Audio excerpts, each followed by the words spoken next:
In this video, we are going to learn how to view content of a blocked Instagram account.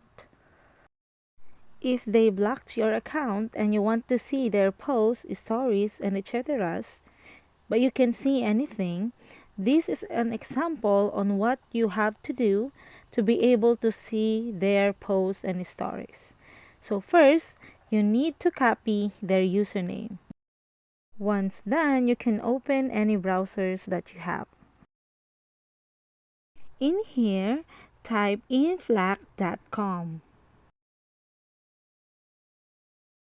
Tap the three horizontal lines on the upper right, select Tools, and then tap Profile.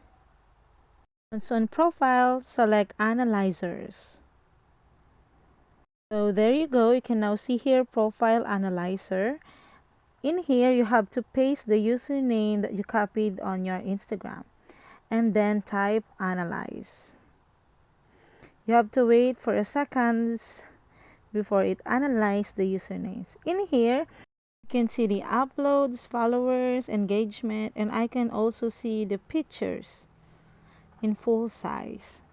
It will give you all the posts that this person posts and also their stories, even the profile pictures.